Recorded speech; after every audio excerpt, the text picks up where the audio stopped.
आध्यात्मिक प्रदर्शनी का ये प्रवेश द्वार है। चलिए आपको अंदर लेकर चलते हैं। और ये दुनिया का 8वां अजूबा ही बना रखा है। आध्यात्मिक सिनेमा हॉल लिखा हुआ है जहाँ पर। चलिए आपको सृष्टि रचना की जानकारी देते हैं। ये मूर्तियाँ परमात्मा द्वारा रची गई सृष्टि रचना की जानकारी हमें बता रही हैं। चलिए संत रामपाल जी महाराज के अनुयायी से जानते हैं। सबसे पहले हंस आत्मा ने हाथों पर उठा लिया और उसके देख फिर हम सब ने उठा लिया। वो उधर उठा रखा है और वो जिसने सबसे पहले हाथ उठाया वो हंस आत्मा दुर्गा। उसके सूक्ष्म रूप में परमात्मा ने हमें उसके अंदर बीज रूप में डाल के ना भेज दिया, स्त्री के रूप में बना दिया, जो कि अब देवी दुर्गा कहलाई। और उन सभी आत्माओं को जिन्होंने बाद में हाथ खड़ा किया था, परमेश्वर ने इसके अंदर प्रवेश कर दिया था सूक्ष्म रूप में, और इसे आशीर्वाद दिया था कि ये जितने जीव चाहे उतने जीव उत्पन्न कर सकती है अपने वचन माध्यम। क्या दृश्य बनाया गया? परमात्मा ने एक वचन से हमें वहाँ उत्पन्न किया सतलोक में। हमारी बॉडी का प्रकाश वहाँ 16 सूर्य इतना स्त्री और पुरुष के अपने शरीर से मनुष्य शरीर से वहाँ उत्पन्न किया, स्त्री और पुरुष करके। वहाँ का बॉडी के एक रोमकूप में 1 करोड़ सूर्य मिला। क्या दृश्य बनाया मैडम जी? दृश्य ये ज्योति निरंजन काल और ये देवी दुर्गा है। देवी दुर्गा का सुंदर रूप देखकर ज्योति निरंजन ने अभद्र गतिविधि करने की कोशिश की। ये वाला दृश्य है।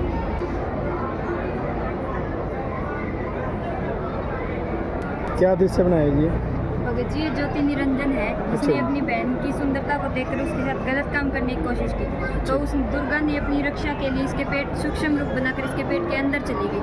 पेट के अंदर जाने के बाद इसने परमेश्वर कबीर साहिब से प्रार्थना की कि मेरी रक्षा करो। परमेश्वर कबीर साहिब ने अपने बड़े बेटे जोगजीत का रूप बना करके इसकी रक्षा की और इसको इसके पेट से बाहर निकाला। इसमें दृश्य दिखाया गया है कि ये दुर्गा जो है पेट से निकाल दी गई है, ज्योति निरंजन के पेट से। परमात्मा जोगजीत रूप में अपने बेटे के रूप में कबीर परमेश्वर आए हुए हैं और इनको देश निकाला। सतलोक से परमात्मा ने किस ब्रह्मांड समेत इनको निकाल दिया है कि तुम इधर से चलो और इसका आज के बाद काल फैलाएगा। ये देवी दुर्गा ये ज्योति निरंजन काल है। पहले ये दोनों सतलोक में रहते थे, फिर इन्होंने गलती की। अपनी गलती जैसे यह 16 दूरी पर सतलोक से धरती पर आके ठहरे और सृष्टि रचना चालू की। क्या बता रहा है दृश्य? सत्साहिब ये भगत जी ज्योति निरंजन काल है और वो दुर्गा है। ठीक है, ये पहले सतलोक में रहते थे। ठीक है। बहुत सुंदर रूप था, पीछे देखा ना आपने?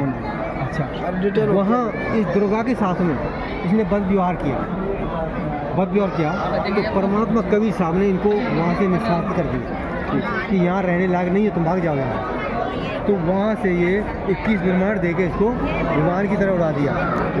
ये 16 संघ को दूरी पे आकर रुके। ठीक है। 21 ब्रह्मांड वहाँ देखा, पूरे ब्रह्मांड में दुर्गा और काल ही थे दोनों। जब ये वहाँ से निकाला तो इसका रूप बदल गया, भयानक रूप बढ़ गया, काल का रूप बन गया भयानक। अब यहाँ नीचे आके तो दुर्गा इससे भयभीत हो गई, और ये ताकत बन गई, भयभीत हो गई। यहाँ आके उसको मजबूरन उसको पति स्वीकार करना पड़ा। उस पति पत्नी के सहयोग से 3 पुत्रों को जन्म दिया, श्री ब्रह्मा जी, श्री विष्णु जी, शंकर जी। इनको अचेत कर दिया, अचेत यानी कोमा में। जी ने देखा कि चारों तरफ जल ही जल है और मैं कमल के फूल पे कहाँ से आ गया, कैसे पैदा हुआ। उनको ये भी नहीं पता कि हमारे माता पिता कौन है। बताओगे ये दृश्य? हाँ भैया, ये काल भगवान है ज्योति निरंजन, 21 ब्रह्मांड का राजा है जो। और यह है दुर्गा माता, इसकी पत्नी है। एक नाता में इसकी बहन भी थी, एक माता इसकी पत्नी भी है। तो इसने आपकी बहन गल्ला शादी करी थी। तो यूँ इस चाल से बोल रहा है भी मेरा भरम किसी को नहीं बताना तुम्हें, भी मैं असली चेहरा नहीं दिखाऊंगा किसी ने भी। और तब मैं बच्चन बुरवा रहा हूँ भी ब्रह्मा विष्णु महेश 3 इसके बच्चे हैं। मेरे बच्चों का भी नहीं कहना भी तेरा बाप का ऐसा जो बात होगी अपनी होगी, बस किसी को नहीं बताना। इसमें श्री दुर्गा जी ने अपने तीनों पुत्रों को सृष्टि संचालन के लिए 3 विभाग सौंपे। रजगुण श्री ब्रह्मा जी, सतगुण श्री विष्णु जी और तमगुण श्री शिव जी। सृष्टि रचना के लिए 3 विभाग सौंपे गए।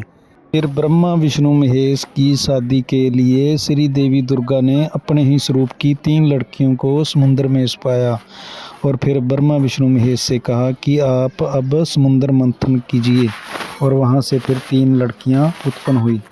की जानकारी बहन से जानते क्या हैं। बनाया ये? जी ये देवी दुर्गा जी है। और देवी दुर्गा जी आपने पहले भी देखा होगा कि देवी दुर्गा जी और काल के संयोग से 3 पुत्रों की उत्पत्ति हो जाती है, ब्रह्मा जी, विष्णु जी और महेश जी। तो इनकी अब ये युवा हो चुके हैं तो इनकी शादी कराने की बारी आती है। तो दुर्गा जी समुद्र मंथन करवाती है जिसमें कि इन्होंने अपने स्वरूप की 3 लड़कियों को छुपाया होता है, सावित्री जी, लक्ष्मी जी और पार्वती जी। और अब ये इनसे कह देती है कि जो पहले नंबर पे जो लड़की आएगी भाई वो उससे तेरी शादी हो जाएगी ब्रह्मा, दूसरे नंबर पे जो लक्ष्मी जी आएगी उससे तेरी शादी हो जाएगी विष्णु, तीसरे नंबर पे जो पार्वती जी आएगी उससे तेरी शादी हो जाएगी शिव जी। तो ऐसे मतलब ये इनकी शादी वचन से हुई थी, कोई ढोल नहीं, कोई बाराती नहीं, वचन से इनकी शादी हो जाती है। और मतलब दुर्गा जी कहती है कि अब जाओ भाई तुम सृष्टि करो, संसार संभालो। इस प्रकार देवी दुर्गा ने श्री ब्रह्मा जी को श्री सावित्री जी और श्री विष्णु जी को श्री लक्ष्मी जी, श्री शिव जी को श्री पार्वती जी पत्नी रूप में प्रदान की, अर्थात तीनों पुत्रों का साधारण रीति से वचन द्वारा विवाह कर दिया। इस प्रकार काल के 21 ब्रह्मांडों की सृष्टि का प्रारंभ हुआ। चलिए आगे दिखाते हैं बंदी छोड़ सतगुरु रामपाल जी महाराज जी का स्वरूप। परमात्मा चारों युगों में आए हैं। कलयुग में कबीर साहिब के मुंह बोले माता पिता निरुनिमा हैं। कलयुग में कबीर साहिब ने जो भी लीलाएं की जे उनके दृश्य बनाए हुए हैं, जे आप देख सकते हो इसमें जे सभी महापुरुषों के फ़ोटो तस्वीरें बनाई गई हैं। चलिए आपको इस तस्वीर में दिखाते हैं एक बूढ़ा और बुढ़िया और उनका बेटा पंडितों को दान दे रहा है। ये दान किस लिए दे रहा है? ये इसलिए दे रहा है क्योंकि पंडितों ने गलत धारणा फैला रखी थी कि काशी में एक भगवान की तरफ से क्रोध आता है और जो उन क्रोध से अपनी गर्दन कटवा लेगा तो वह सीधा स्वर्ग प्राप्ति करेगा। इसलिए ये इनका बेटा इन्हें दान दे रहा है ताकि उन्हें इनके माता पिता को स्वर्ग की प्राप्ति हो सके और ये अपनी गर्दन कटवाने के लिए आए हैं। आगे इस सीनरी में आपको एक क्रोंत दिखाई दे रहा होगा जो ब्राह्मणों ने अपनी कमाई के लिए लगाया था ताकि भोले श्रद्धालुओं को अपने माया जाल में फंसाकर उनसे मोटी रकम वसूल की जा सके। जहां काशी में ब्राह्मणों ने एक गलत धारणा फैला रखी थी कि भगवान की तरफ से एक क्रोंत आता है, जो भी श्रद्धालु इससे अपनी गर्दन कटा लेगा वो सीधा स्वर्ग की प्राप्ति करेगा। तो बेचारे भोले श्रद्धालुओं ने सोचा कि मरना तो है ही, क्यों ना हम आरे से अपनी गर्दन कटवा लें और स्वर्ग की प्राप्ति करें। ये आप नीचे देख सकते हो जहाँ पर लिखा आ रहा है, जो इस सीनरी में दिखाया गया ना वो सारा इसमें लिखा आ रहा है। आप इस वीडियो को रोक कर ना ये सारा कुछ पढ़ कर देख सकते हो। आगे की सीनरी की जानकारी अब हम अगले भक्त से पूछते हैं। ये क्या दृश्य है भाई? ऐसे भगत जी, जब 700 साल पहले परमात्मा आए थे धरती पे तो 120 साल तक उन्होंने अपनी लीला की, लोगों के भ्रम को दूर किया। तो उसमें परमात्मा ये पंडू ने ये भ्रम फैला रखा था, तो भाई काशी मरोगे तो स्वर्ग में जाओगे और मगर में मरोगे तो नरक में जाओगे। परमात्मा ने सत्संग के माध्यम से लोगों का भ्रम दूर करते हुए कहा कि परमेश्वर की भक्ति करोगे, करते हुए जब शरीर त्यागोगे तुम तो परमात्मा की शरण में जाओगे और जन्म मरण से मुक्त होगे। ये लोगों को समझा रहे हैं, लोगों का भ्रम दूर कर रहे हैं सत्संग के माध्यम से। ब्राह्मणों ने अफवाह फैला रखी थी कबीर साहिब के बारे में कि काशी में मरेगा वो सरोग में जाएगा, मगर में मरेगा वो गधा बनेगा। तो उस अफवाह का खंडन करते हुए इनके लोगों का भ्रम दूर करने के लिए परमात्मा क्या करते हैं, काशी से मगर जाते हैं और मगर में जाके फिर परमात्मा अपनी लीला दिखाते हैं।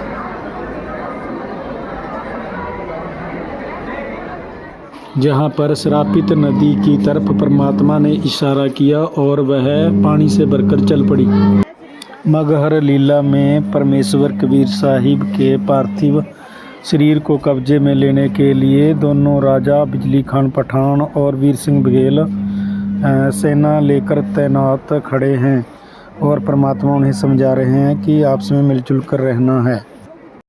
आइए इस सीनरी में आपको दिखाते हैं जहाँ परमात्मा कबीर साहिब ने 2 चादरें मंगवाई। परमात्मा ने एक नीचे बिछाई और एक ऊपर ओढ़कर लेट गए और ऊपर जाते हुए आकाशवाणी की कि उठा लो पर्दा, नहीं है इसमें मुर्दा। तो राजा ने जब पर्दा हटाकर देखा तो उसमें कबीर साहिब के शरीर के कार के फूल पाए गए। तो परमात्मा ने उनसे कहा था कि तुम आपस में लड़ना नहीं और आधे आधे बांट लेना। हिंदू तथा मुसलमानों ने 2 यादगार साथ साथ बना रखे हैं, आप देख सकते हो। आगे गुरुजियों का स्वरूप बना रखा है, जानकारी प्राप्त करते हैं। एक बार क्या हुआ था कि संत रामपाल जी महाराज जी के जो ये बच्चे हैं, ठीक है, ये मतलब बहुत पीड़ित थे कुछ बीमारियों से भी, और कुछ कर्जा वगैरह भी हो गया था इनको, ठीक है। तो ये लोग खुद को भी मतलब जहर खा लिया और अपने बच्चों को भी दे दिया था। तो वो खबर अखबार में आ गई, ठीक है। उसके बाद में जो वो अखबार में जो खबर आई वो गुरुजी ने पढ़ ली, संत रामपाल जी महाराज जी ने। पढ़ने के बाद में सारे भक्तों को आदेश दिया कि बच्चों तुम आधी रोटी कम खा लेना, लेकिन ऐसे परिवार है उनकी चुन चुन के सहायता करो, ठीक है। और उसके बाद में संत रामपाल जी महाराज जी ने एक अन्नपूर्णा मुहिम के नाम से एक मुहिम चला रखी है। उस मुहिम के ज़रिए ये सहायता जन जन तक पहुंच रही है। किसी के पास में खाने को नहीं है, उनको राशन पहुंचाना हर महीने का, और किसी के पास में पढ़ाई लिखाई की व्यवस्था नहीं है, उनको पढ़ाई लिखाई करवाना,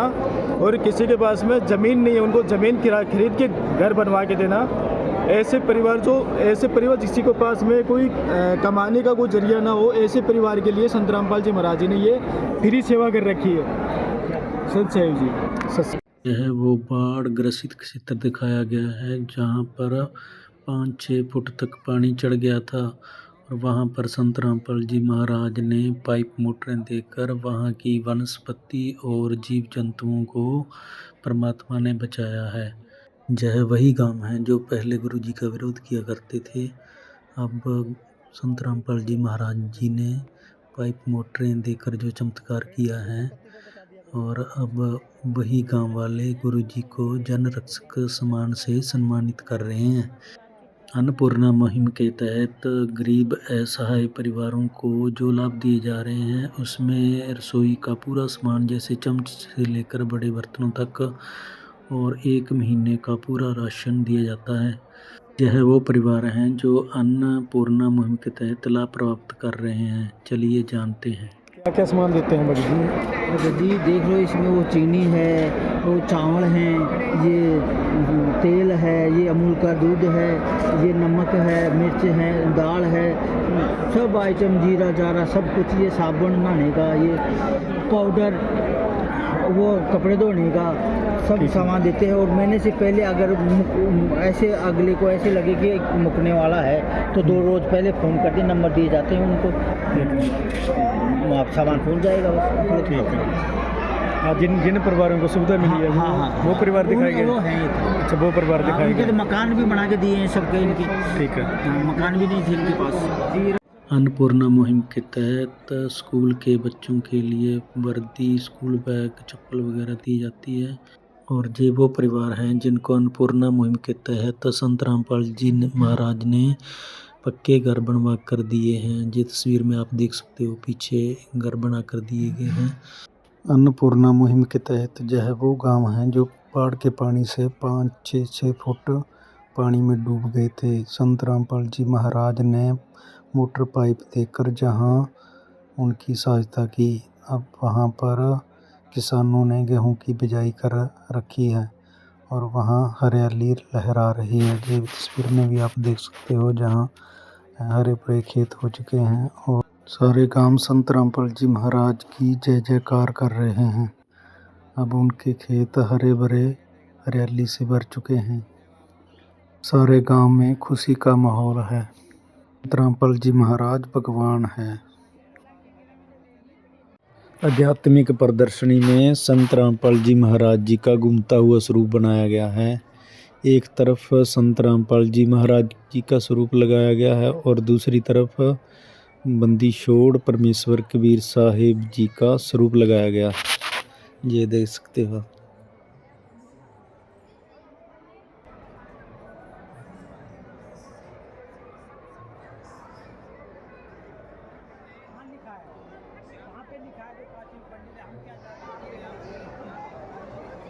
यहाँ पर सभी धर्मों के सदग्रंथ रखे गए हैं, जिसमें 18 पुराण, 6 शास्त्र, 4 वेद, गीता और बाइबल, कुरान आदि आपको देखने को मिलेंगे। सारी प्रदर्शनी घुमाने के बाद अब हम बाहर आ चुके हैं। ये निकास द्वार है। चलिए अब बाहर चलते हैं, जहाँ पर देखिए भक्तों की कितनी भीड़ लगी हुई है, और जहाँ पर भी एक परमात्मा का स्वरूप बनाया गया है। चलिए हम आपको अब दिखाते हैं, नज़दीक चलते हैं स्वरूप के। ये देखिए, जब परमात्मा से श्री सतलोक को जा रहे थे तब दोनों राजा ऊपर की ओर देख रहे हैं, परमात्मा से श्री सतलोक जा रहे हैं। जय वीर सिंह बघेल की सेना खड़ी हुई है और नीचे कोई भक्तजन भी खड़े हुए हैं। मेश्वर कबीर साहिब जी के निर्वाण दिवस पर जे भक्तों का उमड़ा जन सैलाब देख सकते हो आप, कितनी भीड़ लगी हुई है बाहर प्रदर्शनी के। भक्तजन दरबार साहिब की तरफ जा रहे हैं और कुछ उधर से आ रहे हैं जहां पर चाय राम की व्यवस्था की गई है। ये भक्तजन जूतागर के पास चाय राम की व्यवस्था में चाय राम का बना प्रसाद ले रहे हैं। पार्किंग भी जहां बनाई गई है, जहां भक्तों के कार जीप मोटरसाइकिल वगैरह जहां खड़े हुए हैं और जहां भक्तों के रुकने की व्यवस्था भी की गई है। चलिए अब आपको परमेश्वर कबीर साहिब जी का घर दिखाते हैं, जहां बैठकर सारी सृष्टि के संचालक और गरीब निर्धन जुलाहे की भूमिका कर गए। गुरु नानक देव जी ने अपनी वाणी में कहा है, फाई सुरत मलुकी वेश ए ठगवाड़ा ठगी वेश, खरा सेवना बहुता बार लोगो दान करू रहा करतार। ये गुरु नानक देव की वाणी है। पूरा वीडियो देखने के लिए आपका धन्यवाद। नमस्कार। सतसाहिब। सतलोक आश्रम भिवानी में बनाया गया यह वीडियो आपको कैसा लगा हमें कमेंट में ज़रूर बताएं और हमारे YouTube channel Kabir is God को लाइक एंड सब्सक्राइब करें। सभी भक्तों को हमारी तरफ से सत साहिब राम राम जी।